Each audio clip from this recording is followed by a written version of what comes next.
World cup में India Pakistan match में पाकिस्तान के हारने के बाद दूसरे नंबर पे पाकिस्तानी दुखी थे। बोल्ड हो गया बाबर आजम यार, इतना बड़ा मौका था यार। पहले नंबर पे भारत में रह रहे लिब्रांडू, वो दुखी थे। और ये कोई मामूली दुख नहीं था भाई साहब। देख के ऐसा लग रहा था कि लोग अब कुछ ही दिनों में स्लीपर सेल बन जाएंगे और फिर इनका भी एक मकसद होगा। लेकिन ये जो स्लीपर सेल बनेगा, ये वो स्लीपर सेल बनेगा जिसे चार्जिंग पे लगा के अगर यूज करोगे तो ये सेल फट जाएगा। उन्होंने कहा टॉस के बाद भारत ने हाथ नहीं मिलाया, भारत के कप्तान ने पाकिस्तान के कप्तान से हाथ नहीं मिलाया। मैच पूरा हो जाने के बाद भी भारत के कप्तान ने पाकिस्तान के कप्तान से हाथ नहीं मिलाया। अगर आप इस शक्ल को भाई साहब पहली बार देख रहे हो तो मैं आपको बता दूं, ये ध्रुव राठी के उस्ताद जी हैं। क्या नहीं मानते? तो फिर ये देख लो भाई साहब, प्रूफ है मेरे पास, मैं प्रूफ लेके आया हूँ। और इसको कोई मामूली स्लीपर सेल मत समझना भाई साहब आप लोग, इसको इंडिया का कोना कोना पता है।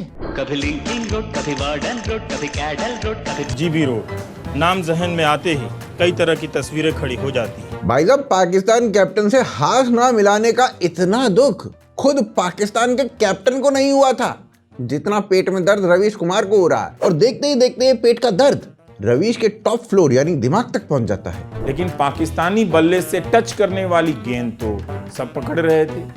पाकिस्तानी प्लेयर का कैच भारत के खिलाड़ी हाथ से ही पकड़ रहे थे, कान से नहीं पकड़ रहे थे, नाक से नहीं पकड़ रहे थे, दांत से नहीं पकड़ रहे थे, हाथ से पकड़ रहे थे। तो मैं समझ गया कि भारत की टीम ने हाथ नहीं मिलाया। लेकिन बाकी पूरे मैच में हाथों का इस्तेमाल होता रहा। अरे कहना क्या चाहते हो? यहां रवीश कुमार ये कहना चाह रहा है कि इंडियन प्लेयर्स ने पाकिस्तान के प्लेयर्स के साथ हाथ नहीं मिलाया, तो पूरे मैच में इंडियन प्लेयर्स को अपने हाथ ही यूज नहीं करने चाहिए थे। क्या सोच है रे तेरी, मानना पड़ेगा। और भाई साहब, ये आदमी खुद को रिपोर्टर बोलता। भाई साहब कैसे कर ले रहा, मेरे तो समझ में नहीं आ रही। क्वेश्चंस की क्वालिटी देख रहे हो आप? फिर ये स्लीपर सेल ये भी बोलता है कि लोग इसे बाबर से कंपेयर क्यों करते हैं। रवीश कुमार का खरगोश के अंडकोश जैसा ये वीडियो फिर और आगे बढ़ता है और रवीश बीसीसीआई से एक डिमांड करने लगता है, इंडियन प्लेयर्स की फीस कट करके पाकिस्तान को दे दी जाए। पहले ही ओवर में रिंकू सिंह साहिबजादा फरहान का कैच पकड़ लिया, हाथ का इस्तेमाल हो गया। हार्दिक पांड्या ने भी सलमान का कैच पकड़ लिया, हाथ का यूज हो गया। इन दोनों की फीस काट लेनी चाहिए क्योंकि हाथ नहीं मिलाने के बाद भी इन्होंने पूरे मैच में अपने हाथों का इस्तेमाल किया। इंडियन प्लेयर्स ने पाकिस्तानी प्लेयर्स के कैच पकड़े, इसका दुख रवीश कुमार चाह के भी नहीं छुपा पा रहे हैं। जैसे ऑपरेशन सिंदूर के बाद पाकिस्तान अपना टूटा फूटा एयरबेस नहीं छुपा पा रहा था, ऐसे ही रवीश कुमार का है, वो भी नहीं छुपा पा रहे हैं। ऊपर से रवीश हरामजादा साहिबजादा फरहान उसके लिए रो रहे हैं। ये बंदा वही है जिसने पहलगाम टेररिस्ट अटैक के बाद ना ऐसे वाला जेस्चर किया था भारत के लिए। पहले मुझे लगा कि बैरल पता नहीं खुद की तरफ क्यों कर रखा है, बैरल तो सामने की तरफ होना चाहिए। फिर बाद में मुझे समझ में आया, अरे ये तो सुसाइड बॉम्बर था। ऐसे थोड़ी सब कुछ लॉजिकल होता है इनका। हमारे स्लीपर सेल का वीडियो फिर आगे बढ़ता है और रवीश कुमार पाकिस्तान के फेवर में बोलते हुए ये बोल देता है कि बेचारा पाकिस्तान तो भारत से खेलना ही नहीं चाहता था, भारत से मैच बॉयकॉट करना चाहता था। पर बीसीसीआई वो देखो कितना जलील है, कमीना है, कैसा है। उसने आईसीसी पे प्रेशर बनाया और फिर बेगुनाह बेचारे पाकिस्तान पे फाइन लगा दिया।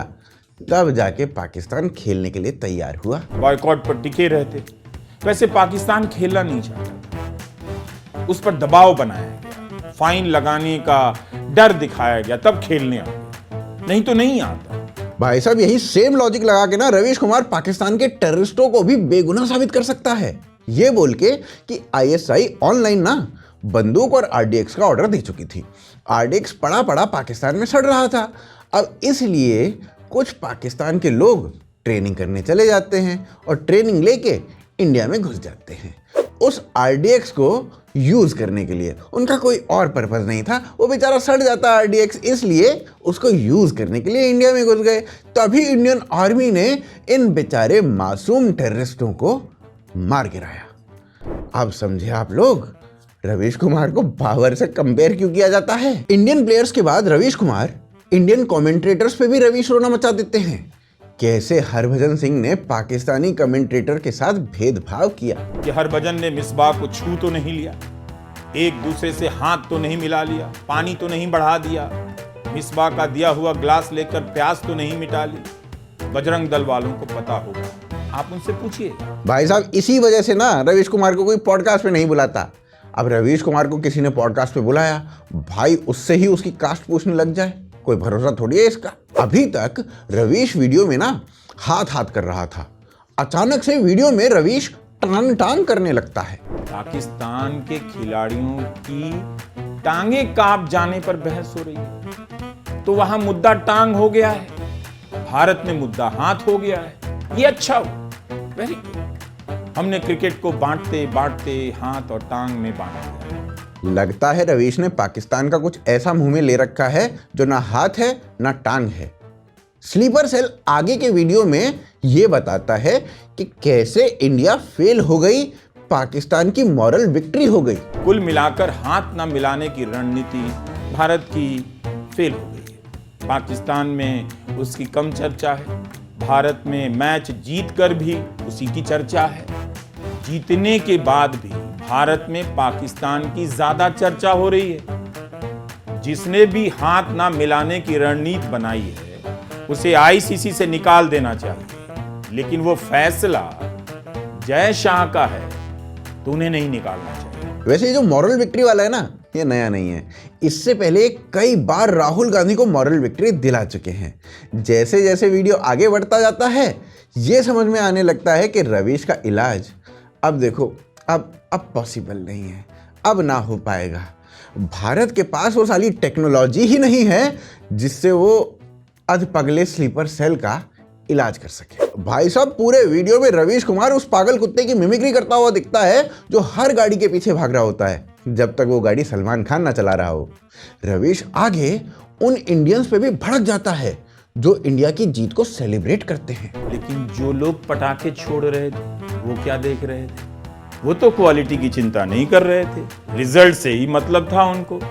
भारत के जीतते ही पटाखे छोड़ने लग गए। पाकिस्तान के लोग सदमे में हैं, लेकिन भारत के लोग भी जीत को भूल चुके हैं। ऐसा नहीं है कि भारत में रैलियां निकल रही हैं, जीते हुए खिलाड़ियों को खुली जीप पर बिठाकर नगर नगर में घुमाया जा रहा है। ये सब नहीं हो रहा है यहाँ। रवीश भाई साहब का कहना था कि कैसे घटिया भारतीय लोग हैं सारे के सारे, भारत की जीत को सेलिब्रेट कर रहे हैं, बल्कि सबको तो पाकिस्तान की मॉरल विक्ट्री सेलिब्रेट करनी चाहिए थी। भाई साहब ये सब कुछ देख के ना मुझे वो दिन दूर नहीं लग रहा है जब ऐसे लिब्रांडो अपनी बेटियों की शादी भी पड़ोसी मुल्क में करवाने लगेंगे मोदी को जवाब देने के लिए। असल में हुआ क्या होगा वो मैं ना आपको डिकोड करके बताता हूँ। देखो मैच तो असल में पाकिस्तान को हारना ही था, और ये बात ना जिन्ना तक को नर्क में पड़े पड़े पता होगी। नहीं देखो ऐसा क्या होता है ना कि सुअर खाने वाला आदमी जन्नत तो जाएगा नहीं, इस्लाम के मुताबिक तो वो नर्क गया, और नर्क भी इसलिए गया क्योंकि ऊपर जाके इन कमबख्तों को पता चलता है कि जन्नत दोजख जैसी कोई चीज़ नहीं है, स्वर्ग नर्क होता है और इनको नर्क ही मिलता है। हाँ तो ये बात ना जिन्ना को भी पता होगी नर्क में पड़े पड़े कि इस बार पाकिस्तान की नॉर्मल से ज़्यादा इंसल्ट होगी, लेकिन इसका आइडिया ना किसी को नहीं था कि पाकिस्तान की इंसल्ट इतनी सारी देख के रवीश कुमार पागल हो जाएंगे। भाई साहब कई बार तो मुझे ये लगता है कि इस आदमी को माइक और कैमरे से ज़्यादा 500 वोल्ट करंट की ज़रूरत है। और भैया तुम लोग मेरी बात क्यों मानोगे, है ना, मेरी बात क्यों मानोगे?